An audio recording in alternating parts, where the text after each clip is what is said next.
Hello मेरे प्यारे दोस्तों, आज हम क्लास 10 साइंस केमिस्ट्री से मोस्ट इंपॉर्टेंट 30 ऑब्जेक्टिव क्वेश्चंस को देखने वाले हैं, जिसमें हमने सभी चैप्टरों से क्वेश्चंस लिया है और ये सभी क्वेश्चन आंसर पेपर और क्वेश्चन बैंक से लिए जो कि बहुत ही इंपॉर्टेंट है। बोर्ड एग्जाम 2026 में जो आपका 27 तारीख का पेपर है साइंस का, उसमें ये सभी क्वेश्चन आपके बोर्ड एग्जाम में जरूर मिलेंगे और हम सभी ऑप्शनों को अच्छे से डिस्कस करेंगे जिससे आपका पूरे चैप्टर का रिवीजन भी हो सके। तो आइए पहले क्वेश्चन को सॉल्व करते हैं। हमने यहाँ पे पेपर पे क्वेश्चन को उतार लिया है और आपके स्क्रीन पर सवाल को लगा देंगे जिससे आप उनको देख पाएंगे, आपको लिखने की जरूरत नहीं पड़ेगी। तो आइए इनको सॉल्व करते हैं, एकदम बारीक से बताएंगे। आप इस वीडियो को देखिए, आपको बहुत ही अच्छा लगेगा भैया। देखिए ध्यान से, पहला क्वेश्चन है आपके स्क्रीन पर भैया, कह रहा है जिंक चूर्ण पर तनु सल्फ्यूरिक अम्ल की अभिक्रिया से गैस निकलती है H2O2 Cl2 और CO2। यह क्वेश्चन 25 और 23 के बोर्ड एग्जाम में पूछा गया है। तो आइए इनको देख लेते हैं फुल एक्सप्लेनेशन के साथ।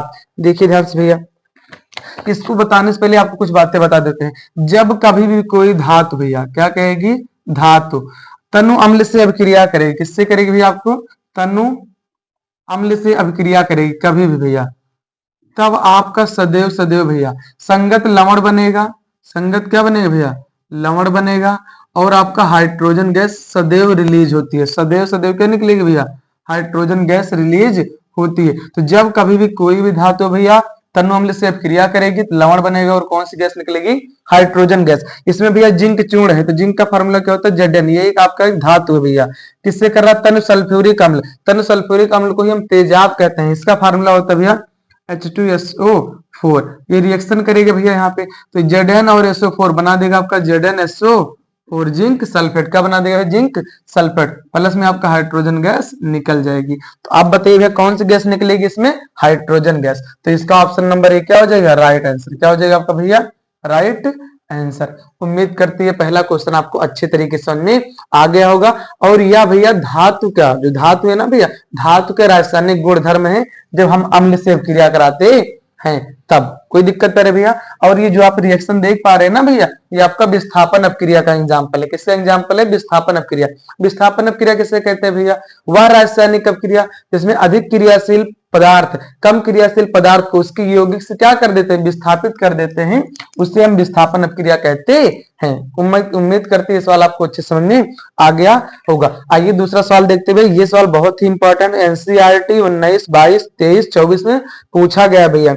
आपके स्क्रीन पर सवाल है, कह रहा है Fe2O3 plus 2Al gives out Al2O3 plus 2Fe ऊपर दी गई अभिक्रिया किस प्रकार की है। ऑप्शन नंबर ए संयोजन, ऑप्शन नंबर बी विस्थापन, ऑप्शन नंबर सी वियोजन, ऑप्शन नंबर डी विस्थापन।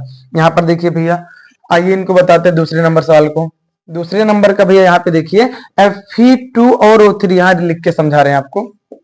Fe2O3 प्लस में 2Al गिव्स आउट भैया आपका क्या बन रहा है, Al2O3 प्लस में 2Fe जो आगे के पदार्थ होते हैं भैया जिसे हम अभिकारक कहते हैं, जो पीछे के पदार्थ होते हैं उसे हम क्या कहते हैं, उत्पाद कहते हैं। क्या कहते हैं भैया, उत्पाद कहते हैं। आपको भैया इस रिएक्शन को समझाने से पहले इसको बता देते, सक्रियता श्रेणी। सक्रियता श्रेणी में जो धातुएं हाइड्रोजन से ऊपर होती हैं वो अधिक क्रियाशील होती है, जबकि जो हाइड्रोजन से नीचे होती है क्या होती है भैया, कम क्रियाशील होती है। अब यहाँ जो ऊपर है उस क्रियाशील, अगर सोडियम और पोटेशियम में देखा जाए कौन क्रियाशील है, ये आपका अधिक क्रियाशील, ये कम है भैया क्योंकि ये ऊपर है। अगर इनकी दोनों तुलना की जाए तो Na और Ca में कौन अधिक क्रियाशील होगा भैया, Na। तो यहाँ देख लीजिए भैया, यहाँ पर Fe2O3 लिखा है, जिसे हम फेरिक ऑक्साइड कहते हैं। क्या कहते हैं भैया, फेरिक ऑक्साइड। क्या कहते हैं भैया, फेरिक ऑक्साइड। और यहाँ पर है आपका भैया एल्युमिनियम ऑक्साइड। क्या भैया, एल्युमिनियम ऑक्साइड। देखिए प्यारे भैया, यहाँ पर Al और Fe, Al और Fe।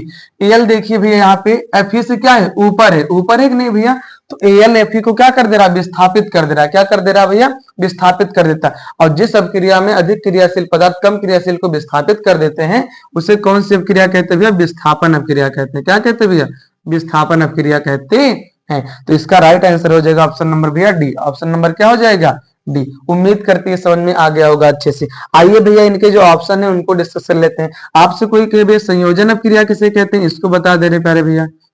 और आपके बोर्ड एग्जाम में एक नेम रिएक्शन आएगी जरूर जरूर भैया। संयोजन अपक्रिया किसे कहते हैं, ऐसी रासायनिक अपक्रिया इसमें दो या दो से अधिक अभिकारक मिल करके, अभिकारक मिल करके एकल उत्पाद का निर्माण करते हैं उसे संयोजन अपक्रिया कहते हैं। जैसे कि यहाँ C+O2 ये मिलके बना दे रहा है आपका भैया CO2, क्या बना दे रहा है CO2, तो ये आपकी कौन सी अपक्रिया भैया, संयोजन अपक्रिया है। वैसे ही भैया आपको बता दे रहा हूँ द्विविस्थापन अपक्रिया किसे कहते हैं, द्विविस्थापन अपक्रिया, आपका पूरा डिवीजन भी करा दे रहे भैया।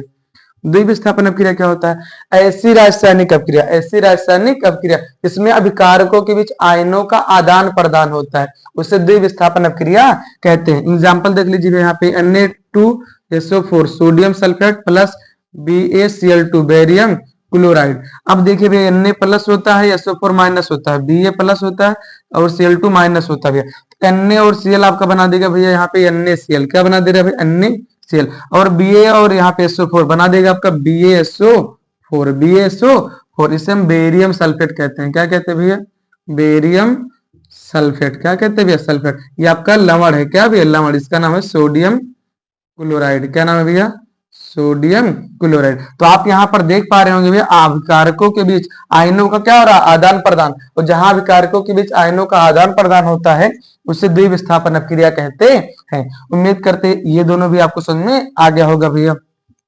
और इसमें एक है भैया वियोजन, वियोजन का बता दे रहे हैं, इसको बता दे रहे हैं भैया क्या होता है आपका, ताकि पूरा डिवीजन हो सके भैया कम समय में। वियोजन अपक्रिया क्या होता है, वियोजन का मतलब टूट जाना, संयोजन का उल्टा होता है वियोजन। वियोजन में क्या होता है भैया, एकल अभिकारक टूट करके दो या दो से अधिक उत्पादों में परिवर्तित हो जाता है, तो उसे हम क्या कहेंगे, वियोजन अपक्रिया कहेंगे। जैसे यहाँ भैया संगमरमर का फार्मूला लिख दे CaCO3, जिसे हम कैल्शियम कार्बोनेट कहते हैं भैया, इसको हम उष्मा देंगे, क्या देंगे भैया उष्मा, तो ये आपका बना देगा CaO कैल्शियम ऑक्साइड प्लस में भी आपका CO2 गैस। यहाँ पर देखिए एक अभिकारक भैया टूट करके दो या दो से अधिक उत्पादों में परिवर्तित हो गया कि नहीं, तो उसे हम क्या कहेंगे, वियोजन अपक्रिया कहेंगे। क्या कहेंगे भैया, वियोजन अपक्रिया कहते हैं। उम्मीद करते भैया पहला नंबर सवाल और दूसरा नंबर सवाल आपको अच्छे तरीके से समझ में आया होगा भैया। हमने इनके सभी ऑप्शनों को बारीक से बताने का प्रयास किया था, आपको भी समझ में आ गया होगा। आप इसको देख लीजिए, मन के स्क्रीनशॉट ले लीजिए, कॉपी में लिख लीजिए भैया, ये सब एग्जाम हिट क्वेश्चन है, मोस्ट इंपॉर्टेंट है प्यारे भैया। आइए तीसरे क्वेश्चन को देखते हैं, हमने सभी क्वेश्चन को सिलेक्टेड लिया है भैया। आइए प्यारे दोस्तों आपका तीसरा नंबर सवाल देख लेते हैं। ये सवाल भी बहुत ही इंपॉर्टेंट है और 2024 के बोर्ड एग्जाम में पूछा गया था। आपके स्क्रीन पर सवाल है भैया, क्वेश्चन कह रहा है हाइड्रोजन आयन H+ की प्रकृति है, अम्लीय, क्षारीय, उदासीन या इनमें से कोई नहीं। देख लीजिए भैया, पहले आपको कुछ बातें बता देते हैं। अम्ल और क्षारक की डिफिनेशन। अम्ल भैया क्या होता है, अम्ल और क्षारक, इनकी डिफिनेशन बता दे, फिर आप ऑप्शन खुद ही टिक कर पाएंगे भैया। अम्ल किसे कहते हैं भैया, आर्हेनियस के अनुसार, आर्हेनियस के अनुसार वे पदार्थ जैसे जलीय विलयन में घुलने पर H+ आयन देते हैं, H+ आयन देते हैं, उसे अम्ल कहते हैं। क्या कहते हैं भैया, अम्ल।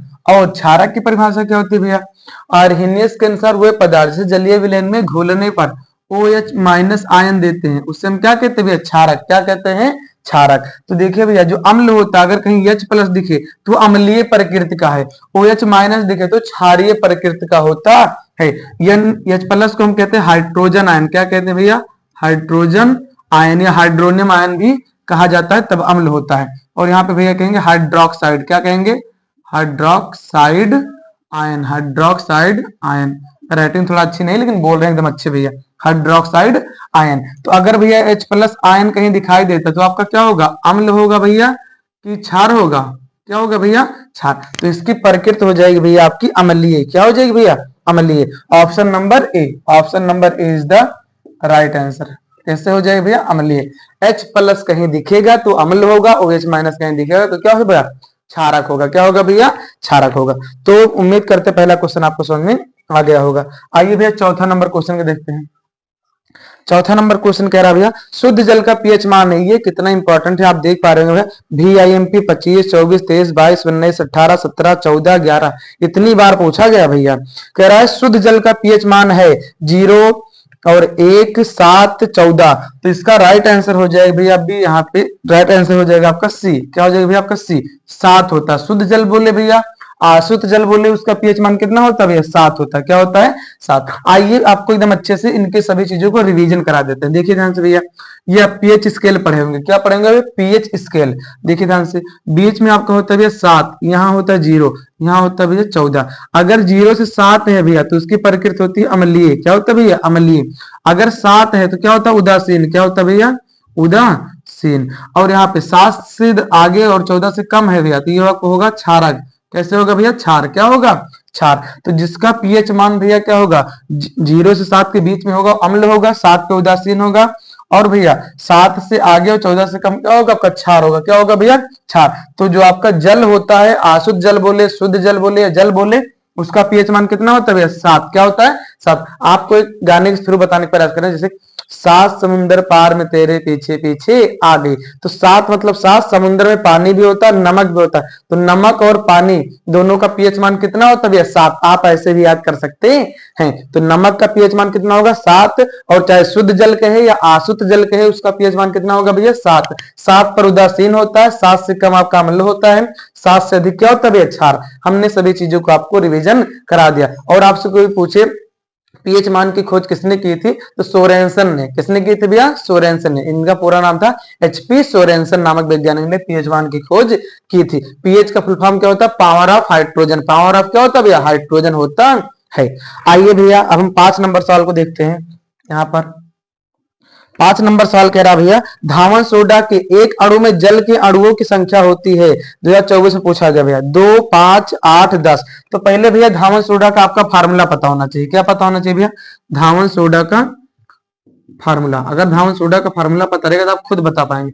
इसका फार्मूला होता है भैया Na2CO3 Na2CO3 इंटू 10H2O। तो यहाँ कितने भैया जल के अणु 10। कितने भैया 10। तो इसका राइट आंसर हो जाएगा option number D. Option number D. कितने अणु मौजूद होते हैं भैया 10 अणु मौजूद होते हैं। उम्मीद करती है ये सवाल भी आपको अच्छे समझ में आ गया होगा। आइए भैया इसके बाद हम लोग देख लेते हैं यहाँ पे 6 नंबर सवाल को। 6 नंबर सवाल यहाँ ही बता दे रहे भैया, आपको दिखाई दे रहा होगा अच्छे से। 6 नंबर सवाल कह रहा है भैया आपका जल की कठोरता को हटाने के लिए निम्नलिखित में से किसका उपयोग किया जाता है। 24 में पूछा गया भैया सवाल। तो देखिए किसका यूज करते हैं धावन सोडा का। किसका यूज करते हैं भैया धावन सोडा का। इसका ऑप्शन हो जाएगा राइट नंबर भैया बी। क्या हो जाएगा धावन सोडा। किसका यूज करते हैं धावन सोडा का यूज किया जाता है। जल की कठोरता को दूर करने के लिए किसका यूज करेंगे भैया धावन सोडा। इसका फार्मूला होता है Na2CO3 इंटू 10H2O। आइए भैया इनके सभी ऑप्शनों को देख लेते हैं भैया, इनको बता देते हैं। बेकिंग सोडा का फार्मूला क्या होता है, इसे हम खाने वाला सोडा या मीठा सोडा भी कहते हैं। क्या कहते हैं भैया मीठा सोडा भी कहते हैं। इसका फार्मूला होता है भैया आपका NaHCO3 होता है भैया। और यहाँ पे विरंजक चूर्ण बता दे रहे हैं। विरंजक चूर्ण का फार्मूला आपका होता है विरंजक चूर्ण। इसका फार्मूला होता है यहाँ पे CaOCl2 calcium oxychloride. Calcium oxychloride. और यहाँ पर भैया आपका है plaster of Paris. Plaster of Paris जिसे हम POP कहते हैं। इसका फार्मूला होता है यहाँ पे CaSO4 इंटू हाफ H2O। ये आपका किसका फार्मूला होता है प्लास्टर ऑफ पेरिस का फार्मूला होता है। हमने भैया इनके ऑप्शनों को भी डिस्कस कर दिया। उम्मीद करते हैं आपको ये समझ में आ रहा होगा अच्छे से। आप इतने को देख लीजिए, फिर आइए इसके आगे सवाल को देखते हैं। वो सभी क्वेश्चन सिलेक्टेड हैं, आप इनको देख लीजिए। आइए प्यारे दोस्तों आपका 7वां नंबर सवाल देख लेते हैं। आपके स्क्रीन पर सवाल है, बहुत ही इंपॉर्टेंट सवाल है भैया, इसको बता रहे हैं आपको याद हो जाएगा। और 24 के बोर्ड एग्जाम में पूछा गया है। कह रहा अम्ल एवं क्षारक की अभिक्रिया से प्राप्त होता है हाइड्रोजन, ऑक्सीजन, क्लोरीन, लवण तथा जल। आइए इसको जानने से पहले आपको एक अभिक्रिया बता देते भैया। उदासीनीकरण अभिक्रिया। उदासीनीकरण अभिक्रिया। उदासीनीकरण अभिक्रिया ये क्या होता है भैया देखिए ध्यान से। अम्ल और क्षारक, अम्ल और क्षारक की अभिक्रिया के परिणाम स्वरूप लवण और क्या बनता है भैया जल बनता है। क्या बनता है जल बनता है। इसी अभिक्रिया को उदासीनीकरण अभिक्रिया कहते हैं। तो इसमें जो जो कह रहा भैया देख लेते हैं यहाँ पे भैया। अम्ल और क्षारक के फलस्वरूप क्या बनेगा लवण और जल। इसका राइट आंसर हो जाएगा भैया ऑप्शन नंबर डी। क्या बनेगा लवण और जल। लवण और जल। आइए एग्जाम्पल के थ्रू आपको समझा देते हैं प्यारे भैया। और नेम रिएक्शन में भैया उदासीनीकरण अपक्रिया किसे कहते हैं, इस पे संक्षिप्त टिप्पणी लिखिए, इस प्रकार भी आ जाता है। तो आइए बता देते हैं कैसे लिखना। यहाँ पे देखना भैया, सबसे पहले अम्ल में हम ले रहे हैं भैया, मान लेते हैं यहाँ पे HCl, क्या लेते हैं HCl, इसे हम हाइड्रोक्लोरिक अम्ल कहते हैं। कि आपके अगर कोई पूछे अमाशय में कौन सा अम्ल पाया जाता है, तो हाइड्रोक्लोरिक अम्ल पाया जाता है। एक क्षारक ले रहे हैं भैया NaOH, ये आपका क्या है, क्षारक है। अब देखना भैया यहाँ से NaCl बना देगा आपका NaCl, क्या बना देगा भैया NaCl, और OH और H आपका बना देगा H2O जल। तो यही तो है भैया आपका उदासीनीकरण अपक्रिया। तो हम कैसे बोल लेंगे, वह रासायनिक अपक्रिया इसमें अम्ल और क्षारक परस्पर अपक्रिया करके लवण और जल बनाता है, उसे उदासीनीकरण अपक्रिया कहते हैं। ये उदासीनीकरण अपक्रिया का क्वेश्चन था। अम्ल और क्षारक मिलकर क्या बनाएंगे, सदैव लवण और जल। इसलिए आपका राइट आंसर क्या हो जाएगा, ऑप्शन नंबर डी। हमने एग्जाम्पल के थ्रू आपको यहाँ पे समझा दिया है। आइए भैया 8 नंबर सवाल को देखते हैं। आपके स्क्रीन पर भैया सवाल है 8 नंबर, कह रहा है CaOCl2 का प्रचलित नाम है। ये 2025 में पूछा गया, अभी हमने बताया था भैया। तो यहाँ पर CaOCl2, इसे हम कहते हैं ब्लीचिंग पाउडर या विरंजक चूर्ण कहते हैं। क्या कहते हैं, ब्लीचिंग पाउडर या विरंजक चूर्ण। तो इसका ऑप्शन हो जाएगा option number C, bleaching powder. क्या हो जाएगा भैया, ब्लीचिंग पाउडर। आइए इनके सभी फार्मूलों को जान लेते हैं भैया अच्छे से। पहला कह रहा था भैया बेकिंग सोडा, दोबारा से बता दे रहे हैं आपको ताकि याद हो जाए। बेकिंग सोडा कह रहा है भैया, दूसरा है आपका POP, तीसरा है भैया आपका यहाँ पर ब्लीचिंग पाउडर, तो यहाँ बताएंगे भैया धावन सोडा। इनके फार्मूले देख लीजिए भैया, फार्मूला से एक क्वेश्चन आता है आपको। तो बेकिंग सोडा का फार्मूला क्या होता है भैया, NaHCO3, सोडियम बाई कार्बोनेट, इसी को कहते हैं भैया। POP का क्या होता है, CaSO4 इंटू हाफ H2O।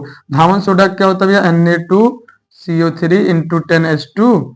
और ब्लीचिंग पाउडर का हमने बताया था कि CaOCl2 होता है। तो यहाँ पे भैया आपका CaCl2 का प्रचलित नाम क्या है भैया, आपका ब्लीचिंग पाउडर है, विरंजक चूर्ण कहते हैं।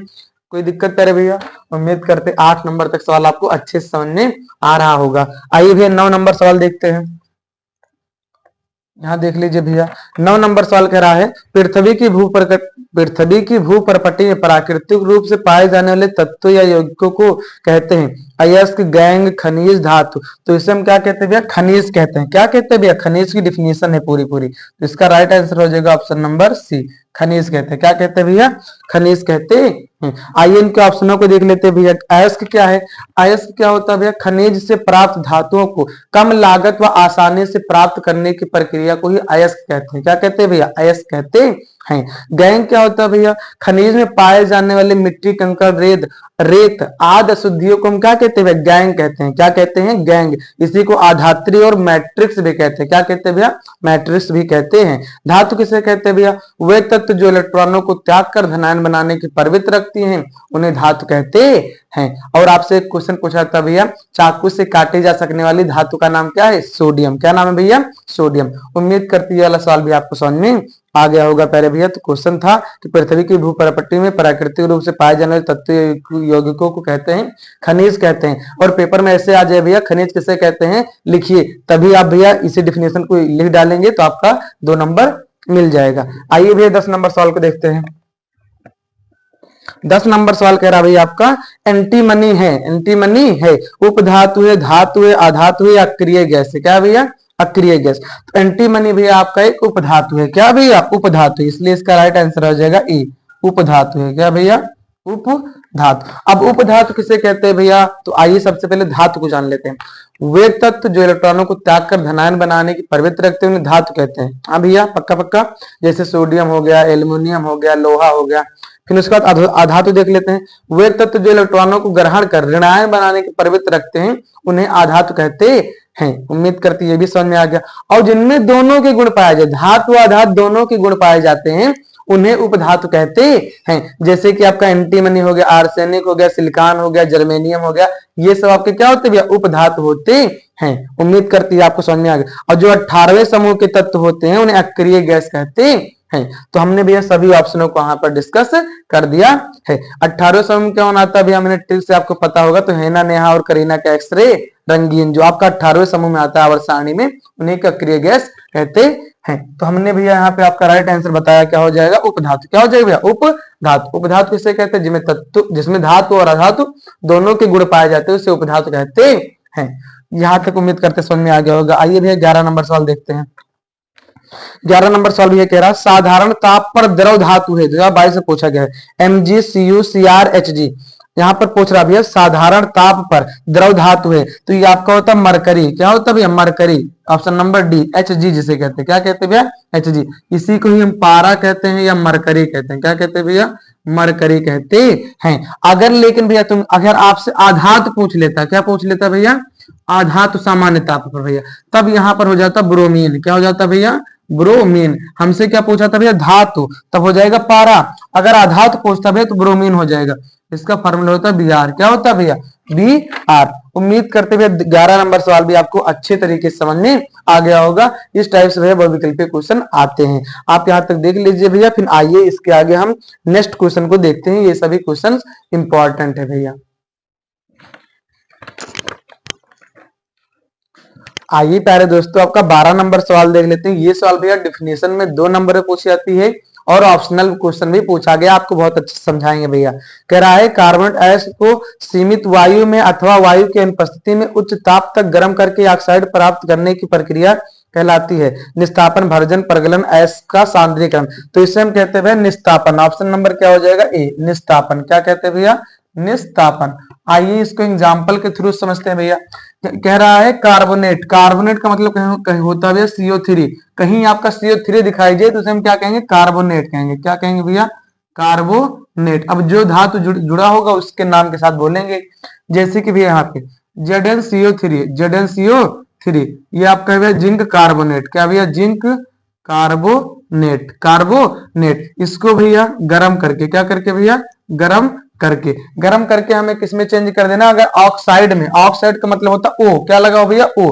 तो हम यहाँ हो जाएगा ZnO, जिंक ऑक्साइड। क्या हो गया भैया आपका, जिंक ऑक्साइड। क्या हो जाएगा आपका, जिंक ऑक्साइड। प्लस में क्या निकलेगा भैया आपका, CO2 गैस, CO2 गैस। यही आपका भैया क्या है, निस्तापन का एग्जाम्पल। आपने कहा कार्बोनेट को, कार्बोनेट अयस्क को सीमित वायु में अथवा वायु की अनुपस्थिति में उच्च ताप पर भैया गर्म करके ऑक्साइड में परिवर्तित कर देना है, क्या कहलाता है भैया आपका, निस्तापन। क्या कहलाता है, निस्तापन। हमने आपको एग्जाम्पल के थ्रू समझा दिया है।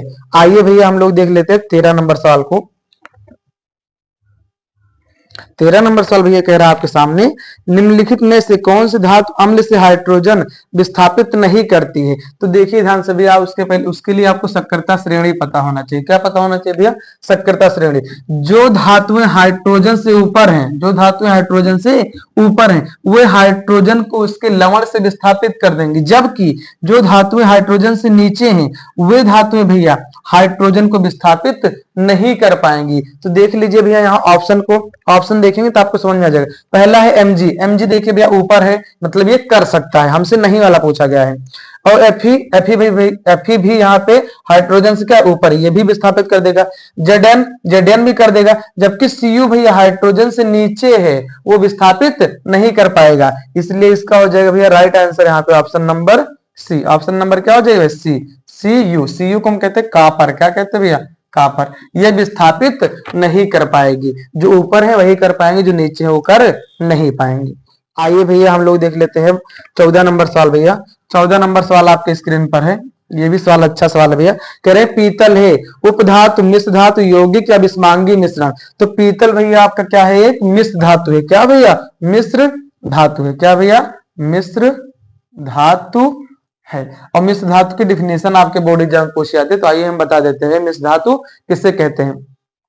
दो या दो से अधिक धातुओं के समांगी मिश्रण को, समांगी मिश्रण को मिश्र धातु कहते हैं। क्या कहते हैं भैया, मिश्र धातु कहते हैं। मेरे साथ बोले भैया, दो या दो से अधिक धातुओं के समांगी मिश्रण को मिश्र धातु कहते हैं। एग्जाम्पल जैसे कि पीतल। क्या हो जाएगा भैया, पीतल। क्या हो जाएगा, पीतल। पीतल हो गया। और यहाँ पर देखिए भैया ध्यान से, अब पीतल किन दो धातुओं का मिश्रण है। पीतल को याद करने का ट्रिक है पिताजी। क्या भैया, पिताजी। पी से हो जाएगा पीतल, ता से तांबा, जी से जिंक। जी से क्या हो जाएगा, जिंक। तांबा और जी से क्या हो जाएगा यहाँ पे भैया, जिंक। क्या हो जाएगा, जिंक। तो ये जो आपका भैया होता है पीतल, किसका बना होता है भैया? तांबा और किसका बना होता है? जिंक का बना होता है। किसका बना होता है भैया? तांबा और जिंक का। तो आपका पीतल क्या क्या है भैया? मिश्र धातु है। पीतल क्या है भैया आपका? मिश्र धातु है। आइए भैया हम लोग अब देख लेते हैं 15 नंबर सवाल को। 15 नंबर सवाल भैया बहुत ही अच्छा सवाल है। आइए उससे पहले हम आपको बहुत सारी चीजें रिवीजन करा देते हैं, तब बताते हैं 15 नंबर सवाल को। आप स्क्रीन पर देख लीजिए। सबसे पहले भैया यहाँ पे कुछ चार्ट बना रहे हैं।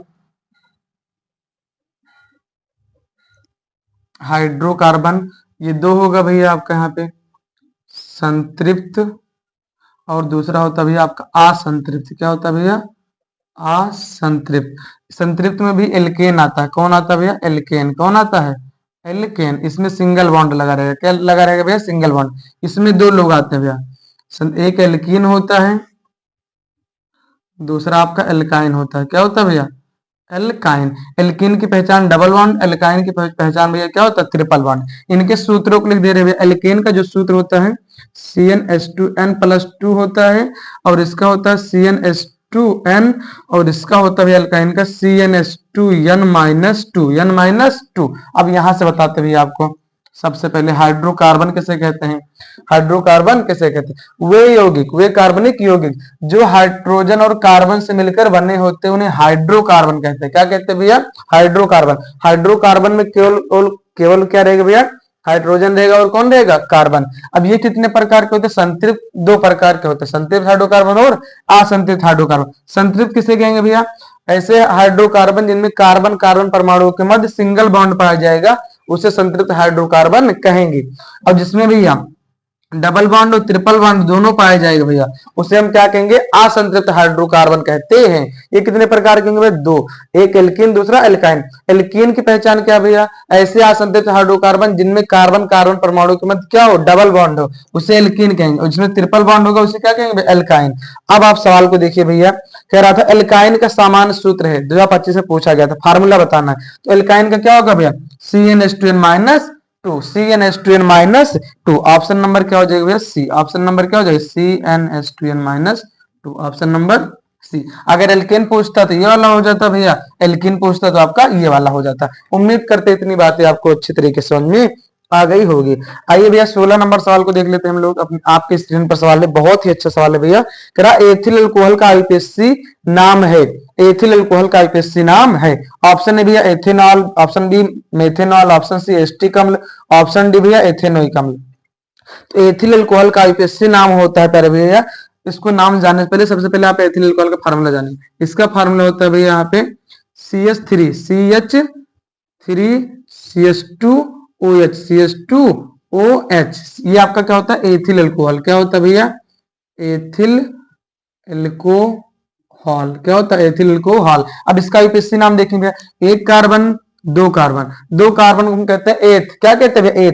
और इनके बीच क्या रहता है? सिंगल बॉन्ड, तो हो जाएगा एथेन। और OH को हम क्या कहेंगे? ऑल। हो जाएगा आपका एथेनॉल। क्या हो जाएगा भैया? एथेनॉल। एथेनॉल। इसका राइट आंसर हो जाएगा भैया आपका ऑप्शन नंबर ए। ऑप्शन नंबर ए। तो एथिल अल्कोहल का आईपीएससी नाम क्या होगा भैया? एथेनॉल। क्या हो जाएगा?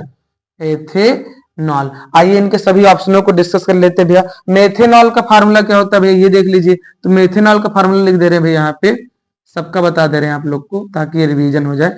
मेथेनॉल का फार्मूला होता है यहाँ पे CH3OH। CH3OH ये आपका मेथेनॉल का फार्मूला है। और उसके आगे देख लीजिए भैया, यहाँ पर पूछ रहा है एस्टिक अम्ल। एस्टिक अम्ल का फार्मूला देख लीजिए भैया। एस्टिक अम्ल, इसका फार्मूला होता है भैया आपका CH3COOH। ये आपका एस्टिक अम्ल है। कौन सा अम्ल भैया? एस्टिक अम्ल। फिर उसके बाद एथेनोइक अम्ल। एथेनोइक अम्ल ही एस्टिक अम्ल का आईपीएससी नाम है, तो उसका फार्मूला भी यही होगा। उम्मीद करते हुए 16 नंबर तक सवाल आपको बहुत ही अच्छे से समझ में आ रहा होगा और वीडियो भी आपको अच्छी लग रही है। हम पूरी चीजों को रिवीजन कराने का प्रयास कर रहे हैं। आप इतना देख लीजिए कि ना, ये इसके बाद और अच्छे अच्छे क्वेश्चनों को देखते हैं भैया। आइए प्यारे दोस्तों आपका 17 नंबर सवाल देख लेते हैं। ये सवाल भी बहुत अच्छा 2025 में पूछा गया था। इसमें हम सभी चीजों को रिवीजन करा देंगे। देखिए ध्यान से, कह रहा एथेनॉल में क्रियात्मक समूह है। एथेनॉल में क्रियात्मक समूह है। तो एथेनॉल मतलब ऑल, ऑल वाला कौन सा होता है? एल्कोहल। कौन सा समूह होता है भैया? एल्कोहल। एल्कोहल मतलब इसकी पहचान होती OH। क्या होता है भैया? OH।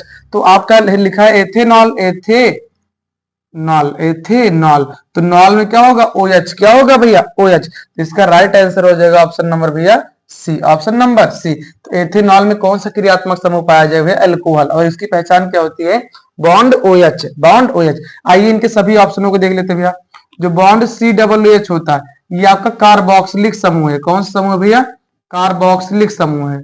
और यहाँ पर भैया जो आपका CO है, क्या भैया, CO, क्या भैया, CO, ये आपका कीटोन समूह होता है। कौन सा समूह होता है भैया, कीटोन समूह है। और यहाँ पर बॉन्ड CHO, ये आपका एल्डिहाइड है। क्या भैया, आपका एल्डिहाइड है। क्या भैया, आपका एल्डिहाइड। हमसे पूछा क्या गया था भैया, एल्कोहल वाला। तो एथेनॉल में कौन सा क्रियात्मक समूह हो जाएगा भैया, आपका OH। क्या हो जाएगा, OH। उम्मीद करते इतनी बातें आपको अच्छे तरीके से समझ में आ गई होंगी। आइए भैया 18 नंबर सवाल देखते हैं। 18 नंबर सवाल कह रहा भैया आपसे, एस्टिक अम्ल का आईपीएससी नाम है। यह 24, 25, 16 और 2014 के बोर्ड एग्जाम में पूछा गया भैया।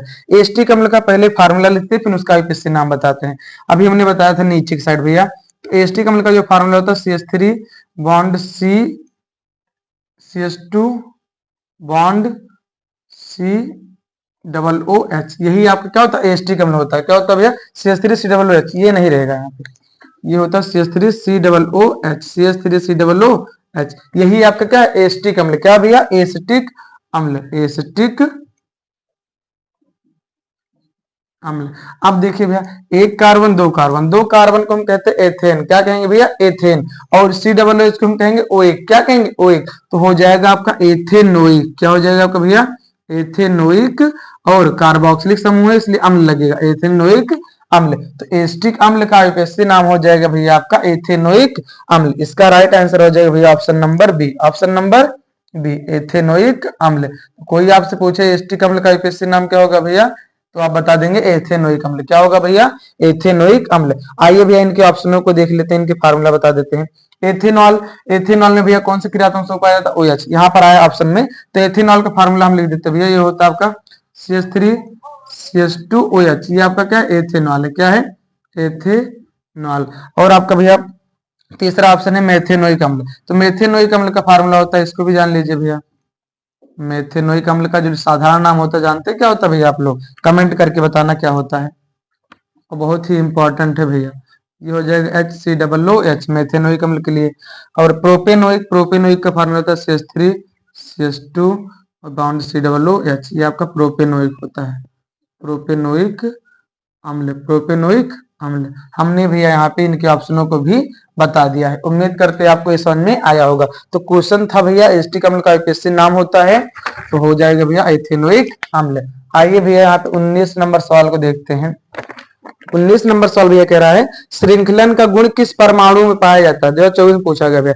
तो ये पाया जाता है केवल और केवल कार्बन में। कैसे भैया, आपने पढ़ा होगा साबुन का फार्मूला, साबुन का फार्मूला होता है C17H35 COON ना भैया। मतलब कार्बन की श्रृंखला कितनी है, C, मतलब C की वैल्यू है 17 ठोरे है भैया। तो श्रृंखलन का गुण किसमें पाया जाता है, कार्बन में। किसमें पाया जाता है भैया, कार्बन में। तो ऑप्शन नंबर क्या हो जाएगा भैया, ए, ऑप्शन नंबर ए, सी को हम कहते हैं कार्बन।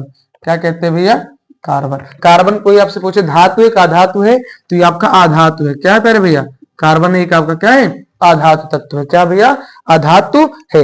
एन का मतलब होगा भैया नाइट्रोजन। और आपसे कोई पूछे चिप्स के पैकेट में कौन सी गैस भरी जाती है, तो आप कहते हैं ना नाइट्रोजन गैस भरी जाती है। ओ का मतलब होता है ऑक्सीजन, प्राण वायु कहते हैं। प्राण जो गैस होती है ऑक्सीजन को कहते हैं।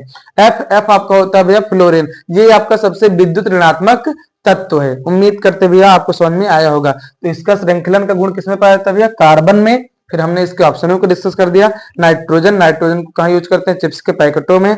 जो ओ है ऑक्सीजन, और ऑक्सीजन को प्राण वायु या प्राण गैस भी कहते हैं। और एफ, एफ का आप एफ आपका होता है फ्लोरीन। ये सबसे विद्युत ऋणात्मक तत्व है। उम्मीद करते हुए इतना चीजें आपको समझ में आ रही होंगी। आइए भैया इसके बाद देख लेते हैं यहाँ पे 20 नंबर सवाल। 20 नंबर सवाल कह रहा है C6H6 में C परमाणु की संयोजकता होगी, 2025 में पूछा गया। पहली बात तो जान लीजिए कार्बन की जो संयोजकता होती है कितनी होती है भैया, संयोजकता जो होती है बैलेंसी, ये 4 होती है। कितनी होती है भैया, 4 होती है। अब यहाँ पर आपका ऑप्शन क्या है, C6H6। इसे हम कहते हैं बेंजीन। क्या कहते हैं भैया, बेंजीन कहते हैं। क्या कहते हैं, बेंजीन कहते हैं। अब कार्बन है भैया, कार्बन चाहे जिस यौगिक के साथ हो, सदैव सदैव सदैव कार्बन की संयोजकता कितनी होगी, 4 होगी। कितनी होगी भैया? 4 होगी। तो इसका ऑप्शन नंबर क्या हो जाएगा? सी, ऑप्शन नंबर सी।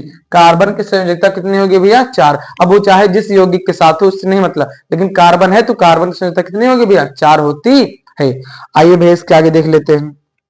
इसके आगे भैया आप यहाँ पे बोर्ड पे नहीं आएगा, इसके आगे देखते हैं। तो आप लोग इतना देख लीजिए भैया, ये सभी क्वेश्चन इंपॉर्टेंट है, आप इसको कॉपी पे उतार के जरूर जरूर प्रैक्टिस कर लेना। हम सभी ऑप्शनों को डिस्कस कर रहे हैं और सभी चीजों को रिवीजन कराने का प्रयास कर रहे हैं, आप इसको देख लीजिए। आइए प्यारे दोस्तों, आपका 21 नंबर सवाल देख लेते हैं। 21 नंबर सवाल आपका कह रहा भैया, आपके स्क्रीन पर है। 24 और 25 में पूछा गया है, एथेनॉल की सोडियम धातु से क्रिया कराने पर उत्पन्न होती है O2 gas, H2 gas, C2H2 gas, C2H6 gas. आइए देखते हैं प्यारे भैया यहाँ पे। तो जो आपका एथेनॉल है, क्या भैया? आपका एथेनॉल क्या है? एथेनॉल, इसका फार्मूला होता है C2H5OH। किसके साथ कराना भैया? सोडियम के साथ। किसके साथ कराना है? सोडियम के साथ। कौन सी गैस निकलेगी आप खुद बता पाएंगे। यहाँ देख लीजिए भैया, Na और ये आपका Na और इतने को एथॉक्साइड कहते हैं, C2H5O के एथॉक्साइड कहते हैं, और सोडियम यहाँ आके जुड़ जाएगा, बना देगा भैया C2H5ONA।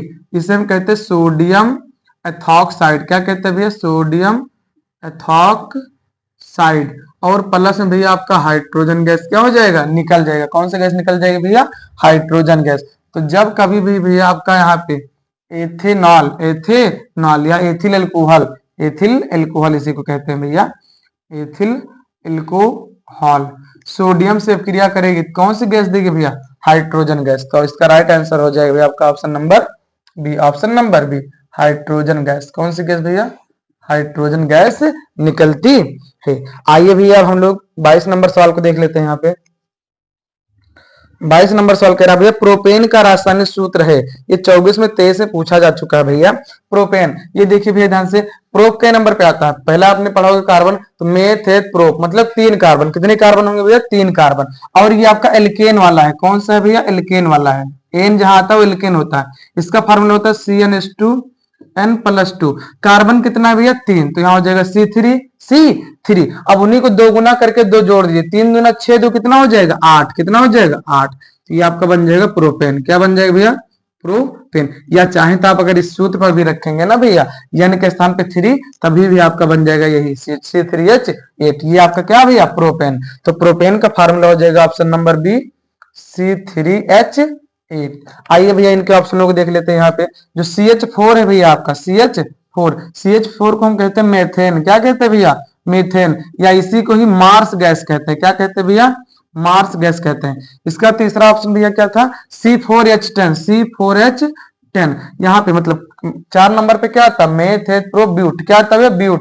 और 4 का 2 गुना करके अगर 2 जोड़ा मतलब एल्केन है, तो हो जाएगा ब्यूटेन। क्या हो जाएगा भैया? ब्यूटेन। क्या हो जाएगा? ब्यूटेन। और इसका लास्ट ऑप्शन क्या भैया? C2H6। तो यहाँ पे 2 दूनी 4 और 2 जुड़ रहा मतलब भैया, तो मैथ एथ, ये हो जाएगा आपका एथेन। क्या हो जाएगा आपका भैया? एथेन। तो हमने भैया इनके सभी ऑप्शनों को भी यहाँ पे डिस्कस कर दिया है। CH4 को मेथेन कहेंगे भैया, C4H10 को ब्यूटेन कहेंगे, C2H6 को एथेन कहेंगे, और हमसे प्रोपेन पूछा था भैया, तो हमने प्रोपेन बता दिया है। आइए भैया 23 नंबर सवाल देख लेते हैं। इसके बाद 23 नंबर सवाल यहाँ पर कह रहा भैया, ब्यूटेनोन चतुर कार्बन यौगिक है जिसका प्रक्रियात्मक समूह या क्रियात्मक समूह होगा कार्बोक्सिलिक अम्ल, एल्डिहाइड, कीटोन, एल्कोहल। तो जहां कहीं भी ओन आ जाए, क्या आ जाए भैया? ओन, वो आपका कीटोन होता है। क्या होता है भैया? कीटोन होता है। तो इसका राइट आंसर हो जाएगा भैया option number C, option number C, ketone. क्या होता है भैया? कीटोन। इसकी पहचान क्या होती है? Bond C double bond O, ऐसे होता है भैया कीटोन की पहचान। इसकी सफिक्स क्या होती है भैया? सफिक्स होती है ओन। क्या होती है भैया? ओन। क्या होती है? ओन। आइए भैया इनके सभी ऑप्शनों को एक बार फिर से देख लेते हैं ताकि आपको याद रहे हमेशा। यहाँ पे कार्बोक्सिलिक दिया गया है। क्या दिया गया भैया? कार्बोक्सिलिक समूह। क्या दिया गया है? कार्बोक्सिलिक समूह। तो इसकी जो पहचान होती है भैया, पहचान ये होती है बॉन्ड COOH, बॉन्ड COOH। इसका सफिक्स होता है भैया, यहाँ पे सफिक्स हो जाएगा ओइक अम्ल। क्या हो जाएगा आपको भैया? ओइक अम्ल। क्या हो जाएगा? ओइक अम्ल। तो यहाँ पर ओन था, तो ओन वाला यही था भैया। और इसका देख लेते हैं यहाँ पर भैया, एल्डिहाइड। एल्डिहाइड की पहचान कैसे करेंगे भैया? एल्डिहाइड, इसकी पहचान होती है भैया, यहाँ पे कहीं पर अगर बॉन्ड CHO लगाओ, क्या लगा CHO, तो ये आपका एल्डिहाइड है। इसका सफिक्स हो जाएगा भैया यहाँ पे अल क्या हो जाएगा भैया, अल क्या हो जाएगा, अल। और यहाँ पर भैया आपका एल्कोहल, एल्कोहल की पहचान बता दे रहे हैं यहाँ पे, सभी ऑप्शनों को डिस्कस करते हैं। एल्कोहल, इसकी पहचान हो जाएगी भैया यहाँ पे बॉन्ड ओ एच, क्या हो जाएगी, बॉन्ड ओ एच, और सफिक्स इसका होता है भैया यहाँ पे ऑल, क्या हो जाएगा, ऑल, क्या हो जाएगा भैया यहाँ पे ऑल हो जाएगा। इसका राइट आंसर तो कीटोन होगा भैया, लेकिन इसका जो ऑप्शन थे हमने देखा है यहाँ पे कार्बोक्सिलिक की पहचान होगी bond C double H, suffix रहेगा भैया ओइक अम्ल, और एल्डिहाइड में भैया पहचान होगी सीएचओ और सफिक्स होगा अल, एल्कोहल में भैया पहचान होगी ओएच, सफिक्स होगा भैया ऑल, क्या होगा भैया ऑल। उम्मीद करते भैया ये तीनों सवाल भी आपको अच्छे तरीके से समझ में आए होंगे। आप इनको देख लीजिए, फिर आगे चलते हैं, नेक्स्ट क्वेश्चन को देखते हैं भैया। आइए प्यारे दोस्तों आपके 24 नंबर सवाल देख लेते हैं। ये सवाल भैया एनसीईआरटी का है, जो कि बहुत ही इंपॉर्टेंट है। कह रहा भैया एथेन का आणविक सूत्र C2H6 है, इसमें सहसंयोजी बंधुओं की संख्या होगी 6, 7, 8, 9। आइए भैया हम बताते हैं एक, आप उनके थ्रू सभी को भी कर पाएंगे आसान से। देखिए भैया यहाँ पे हमें दिया गया है भैया एथेन, एथेन का फॉर्मूला दे दिया गया है, एथेन C2H6, इसकी ओपन स्ट्रक्चर बनाते हैं, अभी आपको तुरंत पता लग जाएगा भैया। एक कार्बन है, एक कार्बन, हाँ दो कार्बन, एथेन है मतलब एल्केन हो गया भैया, एल्केन में कार्बन के बीच कितने बॉन्ड होंगे, एक, एक हो गया भैया। अब कार्बन की कैसे सहेली मतलब कैसे संयोजकता, चार, तो एक पहले से भैया तो दो हो जाएगा, तीन हो जाएगा, चार हो गया, यहाँ पे एक हो जाएगा, दो हो जाएगा, तीन, और एक पहले से चार, यहाँ से संयोजकता रहता मतलब हाइड्रोजन। अब भैया आप इनके हाइड्रोजनों को जोड़ लीजिए, वही क्या हो जाएगी उसकी संयोजकता, एक दो तीन चार पांच छह, सॉरी, एक दो तीन चार पांच छह सात, तो इसमें जितने डंडा लगे हैं भैया वही सात संयोजी बंधु क्या होते हैं, संख्या। तो इसका राइट आंसर हो जाएगा ऑप्शन नंबर भैया बी। तो कितने हो जाएंगे, 7, कितने हो जाएंगे भैया 7। एक और बता दे रहे, मान लीजिए हम यहाँ पे प्रोपेन का, किसका बता दे रहे भैया, प्रोपेन का, इसका देख लीजिए, एक और देख लीजिए, प्रोपेन, प्रोपेन मतलब कई कार्बन है, मेथ तीन कार्बन, कितने कार्बन भैया, तीन कार्बन, इसका फार्मूला होता है C3H8, इससे पहले मैंने बताया था, एक दो तीन, ये हो गया भैया कितना हो गया, तीन। अब इनकी सहेली जोड़ दीजिए भैया, क्योंकि एक कार्बन की जो संयुक्ता हुई चार होनी चाहिए भैया, तो यहाँ हो जाएगा भैया एक दो तीन और एक, चार हो गया, यहाँ भी और यहाँ पर भी, यहाँ पर भी। तो अब इनके डंडा को गिन लीजिए, एक दो तीन चार पांच छह सात आठ नौ दस, कितना हो जाएगा भैया आपका 10, कितना हो जाएगा 10। अगर आपसे प्रोपेन में पूछता भैया सात संयोजी बंधुओं की संख्या कितनी होगी, तो 10 होगा, कितना होगा भैया 10। तो उम्मीद करते हैं आपको समझ में आ गया होगा अच्छे तरीके से। आइए भैया 25 नंबर सवाल को देखते हैं। यहाँ पे 25 नंबर सवाल है आपके सामने, कह रहा ईंधन एवं औषधि के रूप में उपयोग होता है भैया एथेनॉल, जिसी को हम एथिल अल्कोहल भी कहते हैं भैया, एथेन, एथेनोइक अम्ल और प्रोपेन। तो भैया इसका राइट आंसर हो जाएगा एथेनॉल, एथेनॉल, ऑप्शन नंबर ए। इसी को ही हम एथिल अल्कोहल कहते हैं। इसका फार्मूला होता है भैया C2H5OH, C2H5OH। एथेन का भैया हमने बता ही दिया है, एथेनोइक का भी बता दिया है, प्रोपेन का भी बता दिया है। आइए भैया हम अब 26 नंबर सवाल को देखते हैं। इस टाइप से भी सवाल आपके बोर्ड एग्जाम में आते हैं, तो इनको भैया सूची ए को सूची बी से क्या करना है, मैच कराना है। इधर भैया नाम दिए गए, इधर इनका केमिकल फार्मूला, तो क्लोरोफार्म, हाँ वही क्लोरोफार्म जो आप मूवी में देखते हैं, हीरो मतलब हीरो को गुंडा सुंघा देता है, गुंडा मतलब हीरो बेहोश हो जाता है, तो वही क्या है, क्लोरोफार्म। तो क्लोरोफार्म का फार्मूला होता है CHCl3, CHCl3, ये आपका क्या भैया क्लोरोफार्म, क्या है क्लोरोफार्म। एस्टी कमल का फार्मूला हमने बताया ही था भैया, CH3COO क्या होता है, H, CH3COOH। एथिल अल्कोहल जिसे हम दारू कहते हैं भैया, यहाँ हमने बताया C2H5, या इसी को हम ऐसे लिख सकते हैं भैया CH3CH2OH। आपका बच्चा सोडियम एथॉक्साइड, सोडियम एथॉक्साइड का फार्मूला होता है भैया आपका यहाँ पे C2H5ONA, या इसी को CH3CH2ONA लिख सकते हैं। तो हमने यहाँ पे मैच करा दिया भैया। आप ऑप्शन देखिए, इसमें option number A is the क्या हो जाएगा, correct answer, option number A is the correct answer. उम्मीद करते हुए 24 नंबर, 25 नंबर और 26 नंबर सवाल आपको अच्छे तरीके से समझ में आ गया होगा। आप इनको देख लीजिए। आइए इस टाइप से मैच करने वाले और सवालों को भी देखते हैं हम लोग। आइए प्यारे दोस्तों आपका 27 और 28 नंबर सवाल को देख लेते हैं। ये सवाल भी बहुत ही अच्छे हैं, इनमें मिलाना है सूची ए को सूची बी से, हमें क्या करना है, मैच कराना है। देखिए भैया एल्डिहाइड इधर लिखा है और इसे इसमें बताना है एल्डिहाइड वाला कौन सा है। तो हमने बताया था भैया एल्डिहाइड के लिए कहीं अगर CHO दिखाई दे या ऐसे करके भैया दिखाई दे, तो आपका होता है भैया आपका एल्डिहाइड, क्या होता है भैया एल्डिहाइड होता है। तो ये वाला कहीं दिखाई दे रहा है भैया इसमें, तो ये आपका यहाँ पर दिखाई दे रहा है। कहाँ दिखाई दे रहा है भैया? ऑप्शन नंबर बी में। तो एल्डिहाइड की ये जो मैच होगा भैया किसे मिलेगा? दूसरे में। किसे मिलेगा? दूसरे में। एल्काइन, एल्काइन क्या होता है भैया? जिसमें कार्बन कार्बन के मध्य क्या हो? तीन डंडा हो। तो तीन डंडा किसमें लगा प्यारे भैया? इस वाले में लगा है। तो आपका हो जाएगा ऑप्शन नंबर चौथा। और भैया कार्बोक्सिलिक, कार्बोक्सिलिक की पहचान क्या होती है प्यारे भैया? हमने बताया था COOH अगर कहीं लगा है कार्बोक्सिलिक है, या इसी को ही हम ऐसे करके लिख सकते हैं भैया, यहाँ पे ऐसे करके। ये भी क्या है? ये दोनों कार्बोक्सिलिक है। क्या है भैया? कार्बोक्सिलिक। और ये आपका क्या है? एल्डिहाइड है। ये आपका एल्काइन है। क्या भैया? आपका एल्काइन है। तो ये वाला कहीं दिखाई दे रहा है भैया? दोनों में से ये दिखाई दे रहा है नंबर 1। तो आपका कार्बोक्सिलिक वाला हो जाएगा पहले में भैया। हेलो एल्केन, हेलो एल्केन का मतलब भैया कहीं भी हेलो, हेलो में कौन कौन आता है? Cl, Br, I और F। Cl कहीं दिखाई दे भैया, Br दिखाई दे, I दिखाई दे, F दिखाई दे। तो ये आपका होता है भैया हेलो, और उसमें अगर सिंगल बॉन्ड लगा तो हेलो एल्केन हो जाएगा। तो ये कहीं दिखाई दे रहा है भैया? यहाँ दिखाई दे रहा है Br। तो इसका हो जाएगा आपका 3 में। किसमें हो जाएगा? 3 में। तो इसका राइट ऑप्शन हो जाएगा, आपके स्क्रीन पर लगा है, ऑप्शन नंबर क्या हो जाएगा भैया? डी। क्या हो जाएगा? Option number D is the correct answer. उम्मीद करती है वाला क्वेश्चन आपको अच्छे तरीके से समझ में आया होगा।